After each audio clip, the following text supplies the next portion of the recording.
Okay, तो हम और आप कल भारत की तटीय सीमा, स्थलीय सीमा का टॉपिक हम लोगों ने पढ़कर उसी पर स्टॉप कर दिया था। तो मैंने कल बताया था आप लोगों की नेक्स्ट टॉपिक आपका नेक्स्ट डे चलेगा, तो आज आपका जो है नेक्स्ट टॉपिक चलने वाला है। तो उसमें सबसे पहले जो हम बात करना चाहेंगे, वो सबसे पहले जो बात होगी वो अब तटीय सीमाओं से विभिन्न प्रकार की जो आपके तटीय क्षेत्र हैं उस पर हम बात करेंगे। तो तटीय सीमा में जो हम बात करेंगे, सबसे पहले हम ये बात करेंगे कि ये जो आपका भारत के सबसे पहले हम मैप बनाएंगे।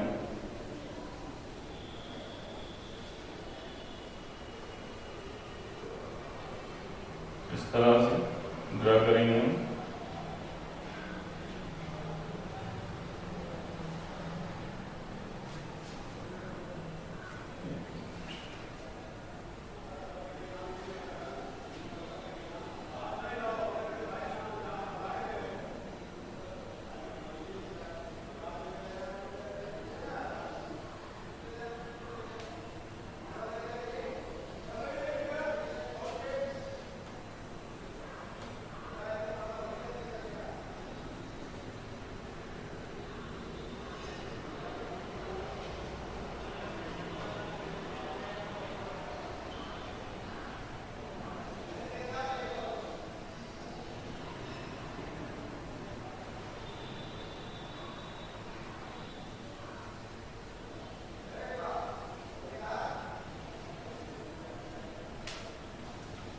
तरह से हम बात करेंगे इस पर।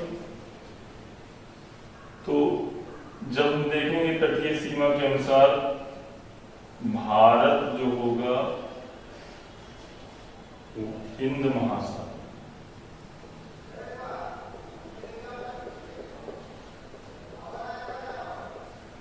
हिंद महासागर के केंद्र में स्थित।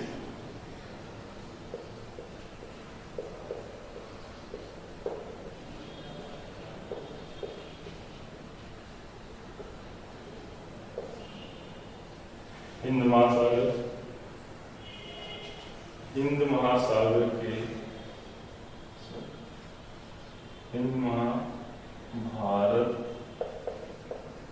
हिंद महासागर के केंद्र में स्थित। इस तरह से हम बात करेंगे। यहाँ पर हम बात किए, मैप बनाए, और उसके बाद यहाँ पर मैंने कहा भारत हिंद महासागर के केंद्र में स्थित है। तो यहाँ पर आपका हिंद महासागर है। ये पोर्शन आपका क्या है? ये पोर्शन आपका क्या है? हिंद महासागर। हिंद महासागर, हिंद महासागर, इस पर हम चर्चा करेंगे। फिर उसके बाद हमने बोला था कि आपको तटीय सीमा के बारे में। तो भारत की मुख्य तटीय सीमा ये और भारत की तटीय सीमा का विस्तार, तटीय सीमा का विस्तार गुजरात से लेकर ये गुजरात से लेकर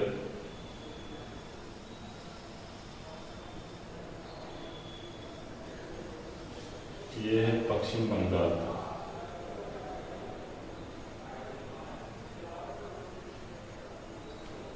यानी कि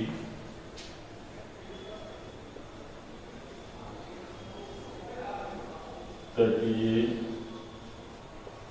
सीमा का विस्तार, तटीय सीमा का विस्तार गुजरात से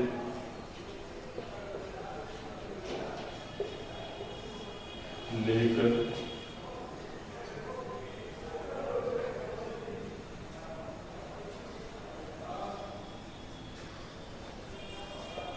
पश्चिम बंगाल तक। यानी तटीय सीमा का विस्तार गुजरात राज्य से लेकर आपका पश्चिम बंगाल तक। अब हम बात करेंगे यहाँ पर तटीय सीमा का तो तटीय सीमा को मुख्य रूप से 3 रूप बताए गए। पहला है आपका प्रादेशिक सीमा, दूसरा है संलग्न क्षेत्र और तीसरा है आपका संलग्न क्षेत्र। उसके बाद हम बात करेंगे आगे संलग्न क्षेत्र के बाद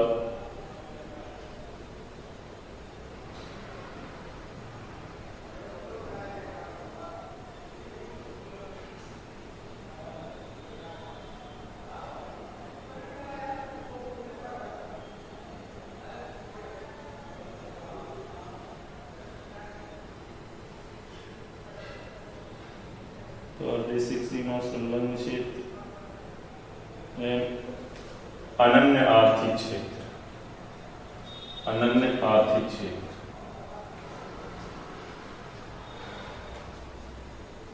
कौन कौन से होंगे?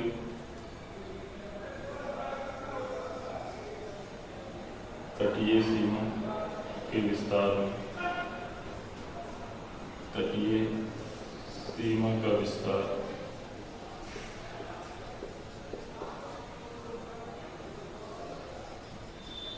पहला प्रादेशिक सीमा,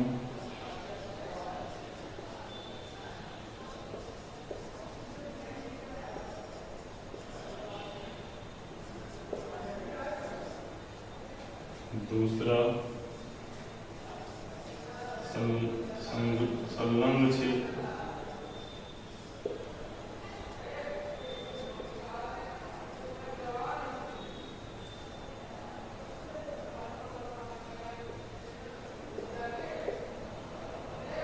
और तीसरा अनन्य आर्थिक क्षेत्र।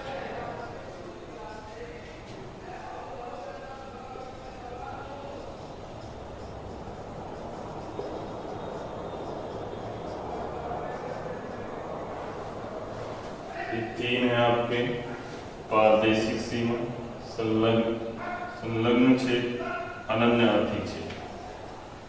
आगे हम बात करेंगे तो सबसे पहले जो बात होगी वो यहाँ पर करेंगे हम कि तटीय सीमा से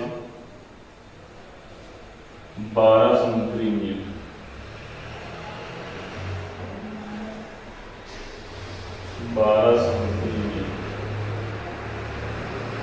तटीय सीमा से, यानी ये तटीय सीमा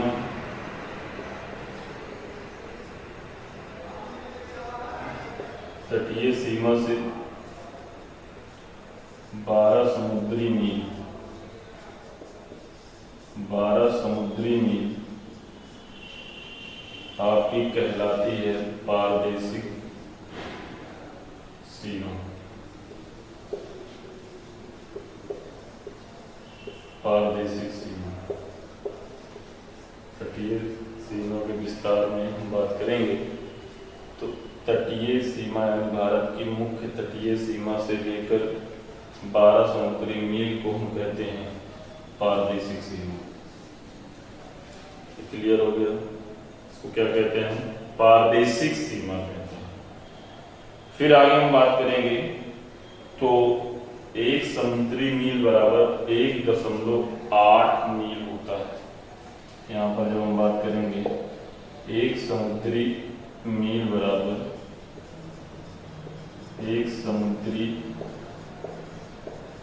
मील बराबर 1.8 मील के बराबर होता है। ये संसाधन पूर्ण अधिकार होता है।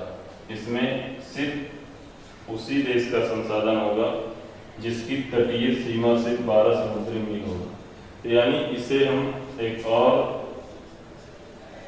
तरीके से बतला सकते हैं कि इसे हम कह सकते हैं संसाधन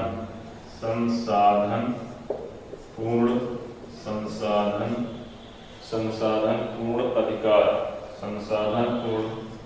अधिकार क्या कहेंगे? संसाधन पूर्ण अधिकार। पूरे तरीके से यहाँ पर संसाधनों का पूर्ण अधिकार होगा जिस देश या किसी भी देश की तटीय सीमा से 12 समुद्री मील होगा, तो जैसे भारत की तटीय सीमा से 12 समुद्री मील है, तो संसाधन का उसके पूर्ण अधिकार किसका होगा? भारत का होगा। इस तरह से ये था पहला टॉपिक तटीय सीमा के विस्तार में। जैसे इस तरह से मैंने आपको बताया प्रादेशिक सीमा, संलग्न क्षेत्र और अन्य आर्थिक क्षेत्र में, तो ये टॉपिक आप लोगों को समझ में आई हो तो आप इसका स्क्रीनशॉट ले सकते हैं। और उसके बाद आगे हम बात करेंगे। इस तरह के क्वेश्चन हमारे एग्जाम में कई बार पूछे जा चुके हैं। एग्जाम व्यू ऑफ एग्जाम से हम देखेंगे तो व्यू ऑफ पॉइंट एग्जाम में तो कई बार पूछा गया है कि इनमें से कौन सा प्रादेशिक सीमा का क्षेत्र माना गया है, तो उसमें दे देता है 12 समुद्री मील, 24 समुद्री मील, 200 समुद्री मील और डी ऑप्शन दे देगा इनमें से कोई। तो इस तरह से इसमें जब आपको ये अच्छी जानकारी और अच्छे नॉलेज होंगे इस तरह के क्वेश्चन को समझने के लिए और आप इसको बहुत आसानी तरीके से सॉल्व कर लेंगे, तो इस वजह से ये आपके समझ में आया हो तो फिर से एक बार मैं कहना चाहता हूँ या कह रहा हूँ कि आप इसका स्क्रीनशॉट ले सकते हैं। नेक्स्ट टॉपिक की हम बात करेंगे, तो नेक्स्ट टॉपिक में चलते हैं।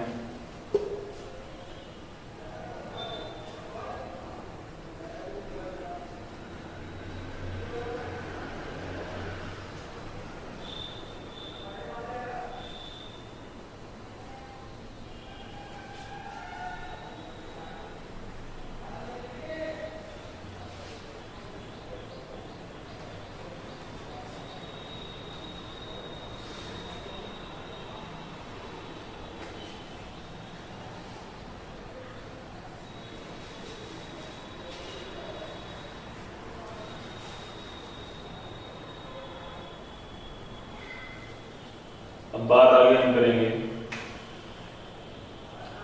मुक्त यानी तटीय सीमा से 24 समुद्री मील, 24 समुद्री मील यानी तटीय सीमा से कितना? 24 समुद्री मील।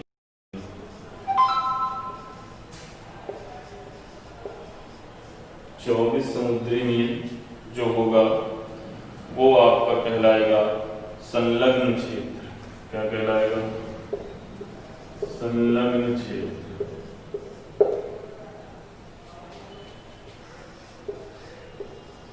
संलग्न क्षेत्र क्या कहलाएगा? संलग्न क्षेत्र कहलाएगा। ये क्षेत्र जो होता है सीमा शुल्क, इस क्षेत्र के द्वारा क्या होता है? सीमा शुल्क, सीमा शुल्क लिया जाता है। वित्तीय राजकोषीय अधिकार, वित्तीय राजकोषीय अधिकार इसे हम कहते हैं, इस क्षेत्र को, संलग्न क्षेत्र को वित्तीय, संलग्न क्षेत्र को क्या कहते हैं? वित्तीय ऑब्लिक राजकोषीय अधिकार, राजकोषीय अधिकार, राजकोषीय अधिकार, ये है राजकोषीय अधिकार। जैसे किसी देश से समुद्री मार्ग द्वारा, इसको थोड़ा सा आप समझिएगा मैं क्या बताना चाह रहा हूं आपसे। यहाँ पे ये बता रहा है कि ये तटीय सीमा है। इस तटीय सीमा से 24 समुद्री मील, कितना? 24 समुद्री मील के जो क्षेत्र पाए जाएंगे वो संलग्न क्षेत्र होंगे, यानी कि वहां पर भी इसका क्या होगा? पूर्ण अधिकार होगा। और एक देश से दूसरे देश, जैसे मान लीजिए मालदीव से भारत में समुद्री मार्ग से कोई वस्तु खरीदी जा रही है या वो लेकर आ रहे हैं, तो उस पर एक सीमा शुल्क लगाया जाता है। तो इस क्षेत्र को हम क्या कह देंगे, वित्तीय राजकोषीय अधिकार। यहाँ पर वित्तीय राजकोषीय अधिकार पाया जाएगा। इस तरह से ये था संलग्न क्षेत्र यानी तटीय सीमा से। तो पूछ लेता है, क्वेश्चन बन जाएगा यहाँ पर भी कि संलग्न क्षेत्र जो है भारत के तटीय सीमा से कितनी दूरी पर है, तो वो 24 समुद्री मील होगा। फिर आगे हम बात करेंगे इसके बाद 200 समुद्री मील इसी तटीय सीमा से जाएगा, तो ये होगा 200 समुद्री मील। क्या होगा, 200 समुद्री मील। 200 समुद्री मील ये कितना होगा, 200 समुद्री मील। 200 समुद्री मील यहां पर होगा 200 समुद्री मील। 200 समुद्री मील का जो काम होता है इसे हम कहते हैं उच्च सागर। उच्च सागर क्षेत्र ये पाया जाएगा। ये क्या पाया जाएगा, उच्च सागर क्षेत्र। उच्च सागर क्षेत्र ये पाया जाएगा और इसे हम अनन्य आर्थिक क्षेत्र के नाम से भी जानते हैं। किसके नाम से जानेंगे, अनन्य आर्थिक क्षेत्र। अनन्य आर्थिक क्षेत्र के नाम से जानते हैं, अनन्य आर्थिक क्षेत्र कहेंगे। और इसी 200 समुद्री मील में वैज्ञानिक अनुसंधान, अपने हर देशों का क्या होता है, वैज्ञानिक अनुसंधान। वैज्ञानिक अनुसंधान यहां पर पाए जाएंगे। वैज्ञानिक अनुसंधान का मतलब जहां पर वैज्ञानिकों के द्वारा रिसर्च किया जाता है, वैज्ञानिकों के द्वारा जो है जैसे सैटेलाइट वगैरह आपका ब्रह्मांड में भेजा जाता है, तो ये वैज्ञानिक अनुसंधान को बतलाता है। और यहाँ पर प्राकृतिक संसाधन भी पाए जाएंगे। यहीं पर एक इसकी विशेषता है कि यहीं पर क्या होगा, प्राकृतिक संसाधन। प्राकृतिक संसाधन भी पाए जाएंगे। प्राकृतिक संसाधन जैसे आपका पेट्रोल का निकालना, दोहन किया जाएगा। और इसी में इसको कहा जाएगा अधिकार का दोहन। इसमें एक देश दूसरे देश का अधिकार भी होगा। अधिकार का दोहन क्या होगा, अधिकार का दोहन। एक देश दूसरे देश से क्या करेंगे, अपने अधिकार का दोहन जताते रहते हैं कि ये मेरा समुद्री मील है, मैं यहाँ पर मतलब 200 समुद्री मील कहेंगे कि मेरा क्षेत्र है। अगला देश कहेगा मेरा ये क्षेत्र है। जैसे मानवीय भारत में हो जाए, मानवीय कि मेरा क्षेत्र है, तो इसीलिए उसको देखते हुए इसको कहा जाता है अधिकार का दोहन। और इसे ही हम क्या कहते हैं, अनन्य क्षेत्र कहते हैं। तो इस तरह से ये था 200 समुद्री मील। 200 समुद्री मील को अनन्य आर्थिक क्षेत्र कहा जाता है। अनन्य का मतलब कि हर तरीके से यहाँ पर जैसे वैज्ञानिक अनुसंधान है, प्राकृतिक संसाधन में जैसे मैंने बात किया पेट्रोलियम और गैस, आपकी जो नेचुरल गैसें होती हैं XYZ, और भी सारी चीजें हैं इसमें। तो इस तरह से हम बात करेंगे यहाँ पर। तो ये था आपका भारत जो हिंद महासागर के केंद्र में स्थित है। और मैंने बात किया था तटीय सीमा के विस्तारों का। तो तटीय सीमा का विस्तार जो हुआ है वो इस तरह से हुआ। पहला आपका प्रादेशिक, दूसरा आपका संलग्न क्षेत्र, तीसरा आपका अनन्य आर्थिक क्षेत्र। इस तरह से ये 3 टॉपिक था इसमें, मतलब 3 पार्ट थे इसके। तो यहाँ पर हमें जहाँ तक उम्मीद है कि आप लोगों को ये टॉपिक समझ में आ गया होगा, और समझ में आ गया है तो आप इसका स्क्रीनशॉट ले सकते हैं। इस तरह से इसके क्वेश्चन बनने की पूरी संभावना है, क्योंकि कई एग्जाम्स में ये क्वेश्चन इस तरह के आए हुए हैं। तो आप लोगों को समझ में आया हो तो आप स्क्रीनशॉट ले सकते हैं। फिर हम चलते हैं अगले क्वेश्चन पर। भारत के तटीय राज्य। भारत के तटीय राज्य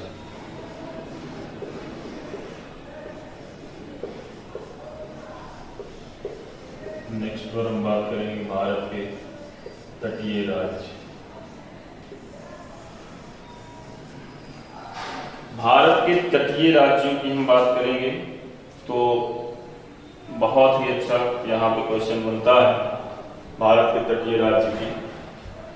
तो भारत का जो तट है, जैसे कि मैंने अभी पहले बताया था, भारत का तट गुजरात से लेकर कहां तक है, पश्चिम बंगाल। लेकिन अब यहाँ पर हम बात करेंगे तो भारत में दो तट हैं। एक है पश्चिमी तट, इसे हम क्या कहेंगे, पश्चिमी तट, और इसको हम क्या कहेंगे, पूर्वी तट। क्या कहेंगे, पूर्वी तट। पश्चिमी तट और पूर्वी तट की हम बात करेंगे। तो पश्चिमी तट और पूर्वी तट, तो पश्चिमी तट में यहां से लेकर यहां तक ये आपका तटीय राज्य में पहला राज्य गुजरात है, गुजरात हो गया। गुजरात के बाद आपका ये महाराष्ट्र हो गया,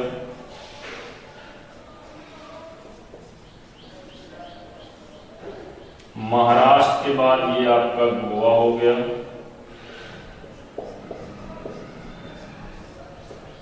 गोवा के बाद आपका कर्नाटक हो गया,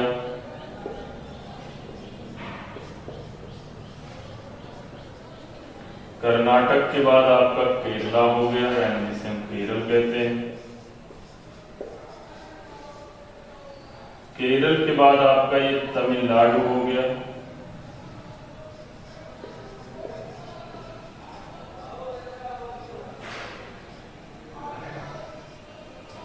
तमिलनाडु के बाद आपका आंध्र प्रदेश,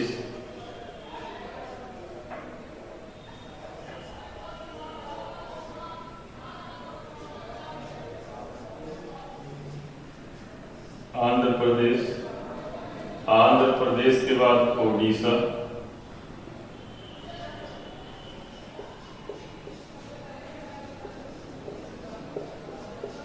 ओडिशा के बाद आपका पश्चिम बंगाल,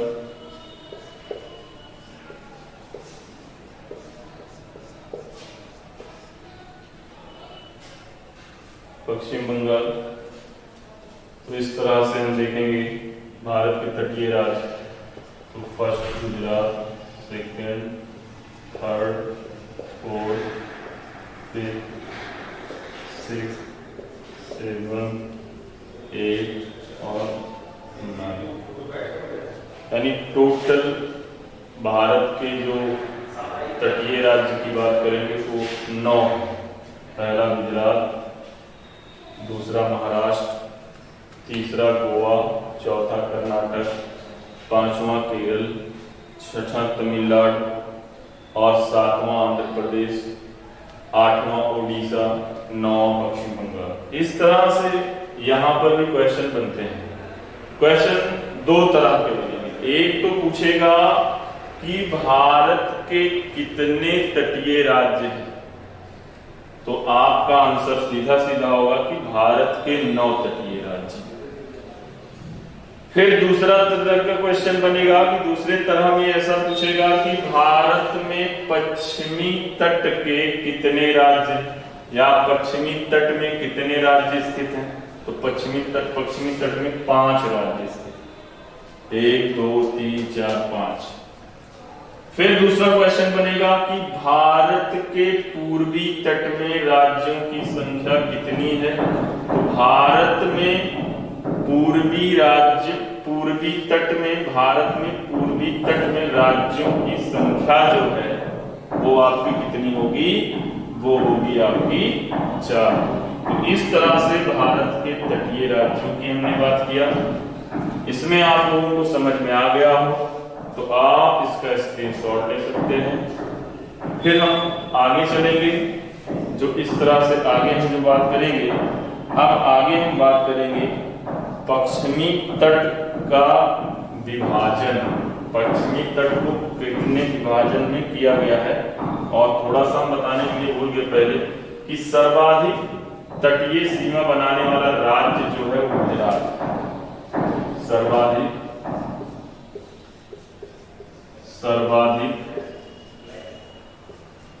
तटीय सीमा किसकी है? गुजरात राज्य, गुजरात। और न्यूनतम गोवा होगी। न्यूनतम तटीय सीमा की हम जब बात करेंगे, न्यूनतम तटीय सीमा ये क्या होगी? गोवा। न्यूनतम तटीय सीमा क्या होगी? ये होगी गोवा। न्यूनतम तटीय सीमा गोवा होगी, जो इस तरह से हम बात करेंगे यहाँ पर। तो चर्चा तो हम यहाँ पर किए पश्चिमी तट और पूर्वी तट, भारत के तटीय राज्य कुल मिला के 9 हुए। लेकिन अब हम पश्चिमी तट और पूर्वी तट की बात करेंगे। तो पश्चिमी तट को कितने भागों में विभाजित किया गया है और पूर्वी तट को कितने भागों में? तो पश्चिमी तट को मुख्य रूप से 4 भागों में विभाजित किया गया है, जिस पर हम अभी चर्चा करेंगे। तो ये हो गया हो तो आप इसका स्क्रीनशॉट ले सकते हैं, आगे हम बात करेंगे।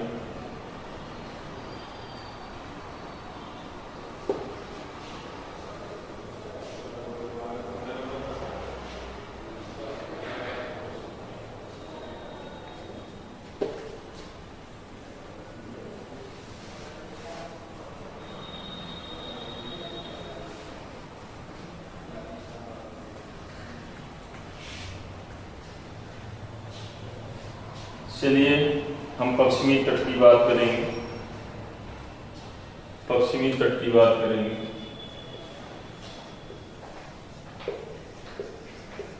पश्चिमी तट, पश्चिमी तट में हम बात करेंगे तो पश्चिमी तट को मुख्य रूप से 4 भागों में विभाजित किया गया है। यहां से लेकर यहां तक, यानी गुजरात से लेकर दमन दीव तक के क्षेत्र को हम क्या कहेंगे? इसको कहेंगे हम काकरा पार तट। क्या कहेंगे? काकरा पार तट। कहां से? गुजरात, गुजरात से लेकर अंडमान, दमन दीव, दमन व दीव तक जो क्षेत्र आएगा उसे हम कहेंगे काकरा। क्या कहेंगे? काकरा, काकरा पार तट, काकरा पार तट कहेंगे। तो कहां से? गुजरात और दमन के बीच, यानी गुजरात से दमन के बीच का जो हिस्सा है वो भारत का, यानी गुजरात को, यानी इसको काकरा पार तट कहते हैं, जो भारत का सबसे लंबा तट, भारत का सबसे लंबा तट कौन सा है? काकरा पार तट। कौन सा है? काकरा पार तट है। और यह गुजरात का तटीय प्रदेश कहलाता है। ये क्या है? गुजरात का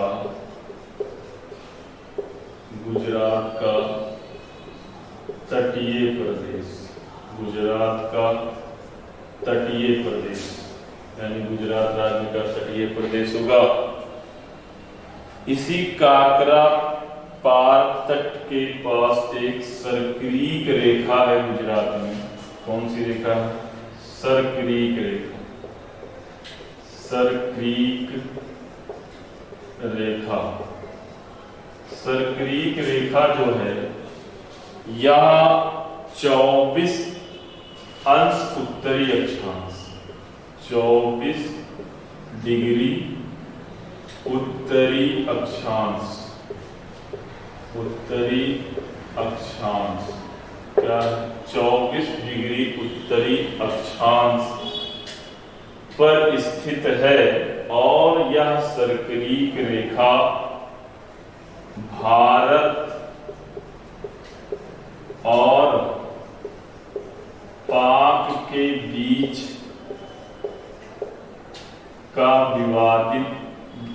की विवादित सीमा है। विवादित सीमा है, विवादित सीमा है ये सर्करीक रेखा। तो यहां पर बात किया जाएगा जो क्वेश्चन बनेगा तो आया भी हुआ काकरा पार तट भारत का सबसे लंबा तट है, ऐसे पूछ लिया था, या ऐसे पूछ लेगा भारत का सबसे लंबा तट कौन सा, काकरा पार तट। गुजरात का तटीय प्रदेश किसे कहा जाता है, काकरा पार तट को कहा जाता है। तो इस तरह से ये पहला था काकरा पार तट। उसके बाद दमन से लेकर गोवा तक, दमन से लेकर गोवा तक यानी महाराष्ट्र का तटीय प्रदेश की बात करेंगे। महाराष्ट्र का तटीय प्रदेश, महाराष्ट्र का तटीय प्रदेश की हम बात करेंगे। तो महाराष्ट्र का तटीय प्रदेश यानी दमन से लेकर गोवा के बीच का जो क्षेत्र पाया जाएगा उसे हम कहते हैं कोंकण तट। क्या कहेंगे, कोंकण तट, कोंकण तट। कोंकण तट किसका तटीय प्रदेश है, महाराष्ट्र का तटीय प्रदेश। किसके किसके बीच इसका क्षेत्रफल है, दमन व दीव और गोवा के बीच के क्षेत्र को हम कोंकण तट कहते हैं। और कोंकण तट जो है महाराष्ट्र का तटीय प्रदेश कहलाएगा। और भारत में सर्वाधिक पेट्रोलियम का उत्पादन जो किया जाता है कोंकण तट के पास स्थित है Bombay high. Bombay high, Bombay high. Bombay high में क्या होता है, सर्वाधिक, भारत में सर्वाधिक पेट्रोलियम का उत्पादन बॉम्बे हाई, कहाँ पे, बॉम्बे हाई में किया जाता है। और बॉम्बे हाई कहाँ है, कोंकण तट में स्थित है। और कोंकण तट क्या है, महाराष्ट्र का तटीय प्रदेश है। क्या है, कोंकण तट महाराष्ट्र का तटीय प्रदेश है। इस तरह से हम जब बात आगे करेंगे, अब गोवा से लेकर कर्नाटक, गोवा से लेकर कर्नाटक के बीच का जो क्षेत्र कहा जाएगा वो होगा कर्नाटक का तटीय क्षेत्र। क्या होगा, कर्नाटक का तटीय क्षेत्र, कर्नाटक का तटीय क्षेत्र, कर्नाटक का तटीय क्षेत्र जिसे हम मालाबार तट कहते हैं, सॉरी कन्नड़ तट, जिसे हम क्या कहते हैं, कन्नड़ तट। ये किसका कन्नड़ तट है, कर्नाटक का तटीय, यानी इसे हम क्या कहते हैं, कन्नड़ तट। क्या कहते हैं, कन्नड़ तट। इसे क्या कहते हैं, कन्नड़ तट कहते हैं। किसके किसके बीच का क्षेत्रफल है, क्या क्षेत्र है, गोवा से लेकर कर्नाटक के बीच का क्षेत्र है, कर्नाटक का तटीय प्रदेश, कर्नाटक का तटीय, कर्नाटक का तटीय प्रदेश, कर्नाटक का तटीय प्रदेश। और इसके बीच के क्षेत्र को कन्नड़ तट कहा जाता है। कर्नाटक का तटीय हो गया। और इसी पर एक बंदरगाह है जिसका नाम है न्यू बंगलुरु बंदरगाह। क्या नाम है इसका, न्यू मंगलुरु, न्यू मंगलुरु बंदरगाह, बंदरगाह। इस पर सर्वाधिक लौह इस्पात का आयात किया जाता है, भारत में सर्वाधिक। और इसी कोंकण तट पे, महाराष्ट्र के कोंकण तट पे एक बंदरगाह है जिसका नाम है जवाहरलाल नेहरू, जवाहरलाल जवाहरलाल नेहरू, ये आधुनिक बंदरगाह के नाम से जाना जाता है। इसे हम क्या कहते हैं? आधुनिक बंदरगाह। आधुनिक बंदरगाह के नाम से जाना जाता है। और ये कई बार क्वेश्चन पूछा भी गया है कि इनमें से कौन सा आधुनिक बंदरगाह है? जवाहरलाल नेहरू। जवाहरलाल नेहरू कहाँ पर स्थित है? कोंकण तट के किनारे स्थित है। फिर हम बात करेंगे कर्नाटक से लेकर केरल तक। कर्नाटक से लेकर केरल तक का जो यानी केरल का तटीय प्रदेश, केरल का तटीय प्रदेश, केरल का तटीय प्रदेश जो होगा उसे हम कहते हैं मालाबार तट। क्या कहेंगे? मालाबार तट के नाम से जाना जाएगा, मालाबार तट। और यह तट बहुत ही ज्यादा प्रसिद्ध है। मालाबार तट बहुत ही ज्यादा प्रसिद्ध है। भारत में सबसे पहले जो मानसून का आगमन होता है, मानसून का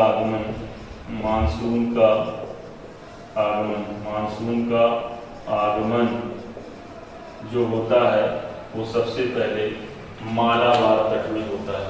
लेकिन इससे पहले हम बात करेंगे कि अभी आपको जब मानसून पढ़ाएंगे तो और अच्छे तरीके से, जब मानसून का टॉपिक आएगा तो आपको मैं और अच्छे से इसको एक्सप्लेन करूंगा। यहाँ पर थोड़ा सा जब भारत का इंट्रोडक्शन परिचय चल रहा है तो परिचय में हर चीज बतानी पड़ती है। तो यहाँ पर हम बात करेंगे तो मालाबार तट जो है, यहाँ पर मानसून का आगमन सबसे पहले होता है। और यहाँ पर सर्वाधिक, इसी मालाबार तट में सर्वाधिक नारियल, सर्वाधिक क्या होता है? सर्वाधिक नारियल का उत्पादन होता है। और भी यहाँ पर मसाले उत्पादित होते हैं, इसलिए इसे मसालों वाला राज्य के नाम से भी जाना जाता है। और यहाँ पर किसानों के द्वारा एक नील आंदोलन किया गया था। थोड़ा सा हम आधुनिक इतिहास के तौर पर जाकर के और इतिहास को मिलाकर बता रहे हैं इसे नॉलेज के लिए कि मालाबार तट पर एक युद्ध हुआ था। उस युद्ध का नाम था मोपला आंदोलन। आंदोलन हुआ था, युद्ध नहीं हुआ था। एक आंदोलन हुआ था मोपला आंदोलन हुआ था। क्या हुआ था? मोपला आंदोलन। कहां पर हुआ था? ये हुआ था मालाबार तट पर। किसानों के द्वारा किया गया था नील की खेती के उपलक्ष्य में, नील की खेती के उपलक्ष्य में ये आंदोलन किया गया था, जिसका नाम था मोपला आंदोलन। और सर्वाधिक आणविक खनिज भी इसी पर होता है। आणविक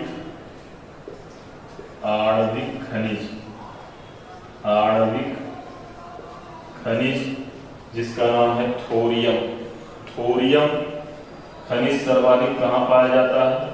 थोरियम खनिज ये पाया जाता है आपका मालाबार तट में। तो यानी पश्चिमी तट का ये मैंने शुरू में जब आपको बताया था कि मुख्य रूप से 4 भाग हैं इसके पश्चिमी तट में। पहला है काकरापार तट, दूसरा है आपका कोंकण तट, तीसरा है कन्नड़ तट, चौथा है मालाबार तट। काकरापार तट भारत का सबसे लंबा तट है और इसी में एक सर्करीय रेखा स्थित है जो भारत और पाक के बीच का क्या है? विवादित सीमा मानी जाती है। और यह 24 डिग्री उत्तरी अक्षांश पर स्थित है। और काकरापार तट जो है गुजरात का तटीय प्रदेश है, इसको ध्यान में रखेंगे। ये जितने भी हम आपको बता रहे हैं एग्जाम भी ऑफ पॉइंट का ही सारा पॉइंट यहाँ पे नोट कर रहे हैं। आप अपनी कॉपी उठाइएगा, अपनी कॉपी के साथ साथ जितनी सारी चीजें मैंने बताई हैं उसमें आप इस फैक्ट को आप क्या करेंगे?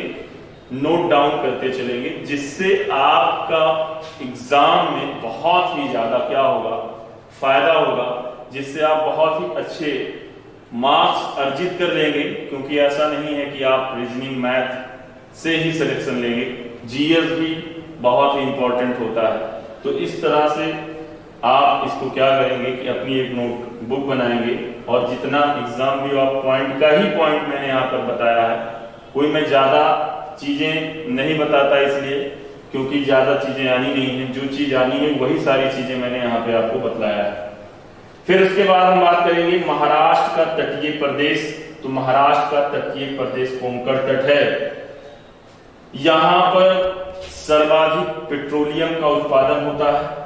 जो स्थल पाया जाता है, स्थान जिसका नाम बॉम्बे हाई है, कहीं कहीं बॉम्बे लिखा, कहीं कहीं बॉम्बे हाई है, वो यहाँ पर होता है। और इसी पर एक आधुनिक बंदरगाह जिसका नाम जवाहरलाल नेहरू बंदरगाह है, जो कोंकण तट पर अवस्थित है या स्थित है।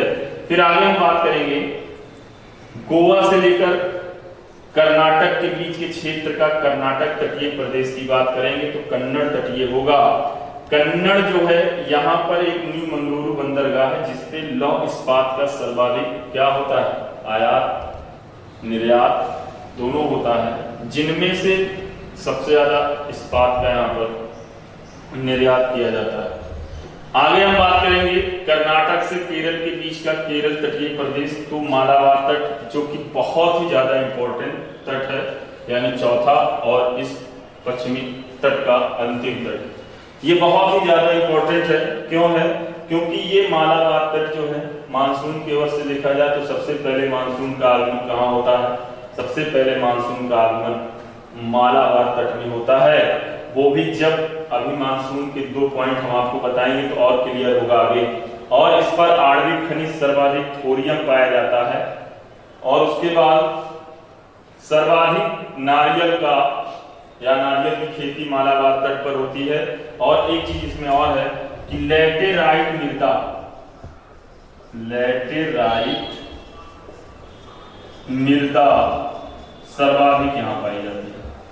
और लैटेराइट मृदा जो है मसालों की खेती के लिए बहुत ही ज्यादा उपयुक्त होती है। इस वजह से यहाँ पर सर्वाधिक मसालों का भी उत्पादन होता है, किया जाता है। इस वजह से इसे मसालों वाला राज्य भी कहा जाता है। और यहीं पर एक मोपला नामक आंदोलन हुआ था, नील की खेती के लिए किसानों ने किया था। तो पश्चिमी तट के ये 4 आपके जो मैंने बताया था कि इनको 4 भागों में विभाजित किया गया, काकरापार तट, कोंकण तट, कन्नड़ तट, मालाबार तट, ये इस तरह से आपके 4 हो गए। अब हम बात करेंगे पश्चिमी तट की। पश्चिमी तट के बारे में बात करेंगे, इसका आप स्क्रीनशॉट ले सकते हैं।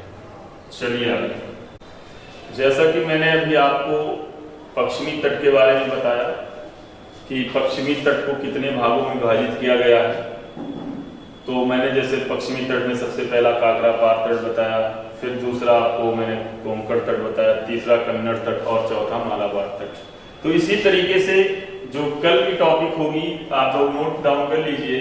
कल मैं आपको पढ़ाऊंगा पूर्वी तट का विभाजन, पूर्वी तट का विभाजन। कल का टॉपिक क्या होगा?